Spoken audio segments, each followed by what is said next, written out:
Hey everyone, and welcome. Today, we're going to dive into a financial philosophy that is making some serious waves, mainly because it challenges pretty much everything we've ever been taught about saving for the future. So let me just start by asking you something that might feel a little uncomfortable. Are you so focused on saving for tomorrow that you're kind of forgetting to actually live today? It's a question that really gets to the heart of this powerful and, pretty controversial idea. I mean, think about it. What if the ultimate goal of your entire financial life wasn't to pile up the biggest possible nest egg you could? What if instead the goal was to die with zero? Now that is the core idea behind Bill Perkins' book and the whole movement it's kicked off. Yeah, this whole dying with zero thing, it's the start of a truly radical philosophy. It's one that really aims to reframe our entire relationship with money, with work, and with life itself. Okay, so the central idea here is a big shift in focus. We're all used to tracking our net worth, right? The number in our bank account. But Perkins argues we should be optimizing for something else entirely: net fulfillment. So the goal isn't just about having more money, it's about using that money to have more of the life experiences that actually mean something to us. And this is not some fringe idea. It has absolutely captured mainstream attention. I mean, as the comedian Kevin Hart puts it, the book just opens up a completely different way of thinking about how to maximize your life through experiences, not just the balance in your account.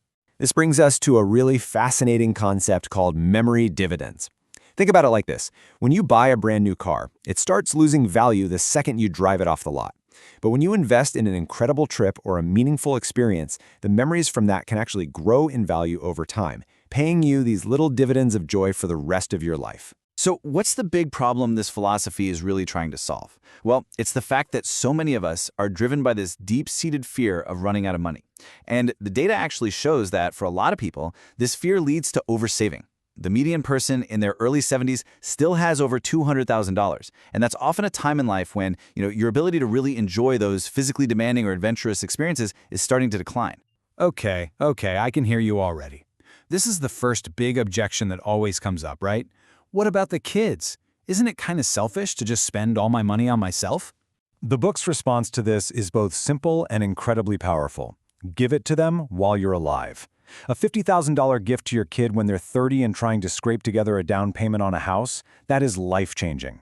That exact same amount of money when they're 60 and already financially secure is just nice. The impact isn't even in the same ballpark. All right, the philosophy is it's seductive. It feels liberating, right? But now we have to do a hard pivot and face some pretty harsh realities. Let's look at the practical pushback, because this is where this beautiful dream really smacks into the real world. Because as compelling as die with zero sounds, life is wildly unpredictable. And there are some enormous financial risks that this philosophy is often criticized, and I think rightly so, for downplaying.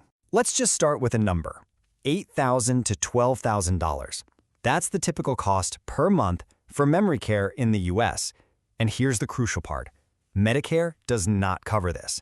This is the kind of cost that can literally vaporize a lifetime of savings in just a couple of years. And this brings us right to the first major criticism, the end-of-life financial black hole. Now, while Perkins suggests getting long-term care insurance, critics are quick to point out that it's become incredibly expensive and really hard to even get. And Medicaid, the government safety net, well, it only kicks in after you've spent down pretty much everything you own. It's a massive, unpredictable risk. The second major critique really gets into the math. Financial analysts look at this and they point out that the book provides a very simple, very linear rule for a life that is anything but linear. So to try and make this practical, Perkins offers a simple formula. He suggests you calculate your target nest egg by taking your years in retirement, multiplying by your annual spending, and then taking 70% of that total. Seems straightforward enough. But here's the flaw, and folks, it is a big one. As financial analyst Early Retirement Now points out, this formula completely ignores the time value of money. That's a fundamental principle of finance. It suggests you need the same amount of money for your 30th year of retirement as you do for your first, which just goes against the basic principles of how investments grow. It is dangerously oversimplified.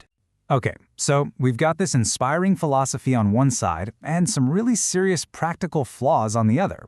Where does that leave us? Well, let's move on to finding a sensible balance in all this. I think the crucial takeaway here is this: perhaps die with zero shouldn't be taken as a literal instruction to spend every last dime. Instead, its real value is as a thought experiment, a prompt to challenge our own assumptions and just be more intentional about how we use our money to build a life we actually love. This really highlights the true shift in mindset. See, the goal is not reckless spending. It's moving away from a life of fear-driven deprivation. It's about building a financial plan that gives you permission to spend on intentional, guilt-free enjoyment. So how do you actually do this safely? Well, you can incorporate the spirit of the philosophy without taking on all the risk. First, you plan ahead. You build experiences into your budget, just like any other financial goal.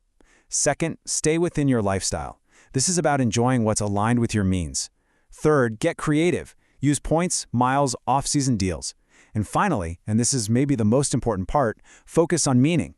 Choose the experiences that deeply, truly matter to you, not what you think you should be doing. Ultimately, it really all comes down to this powerful idea.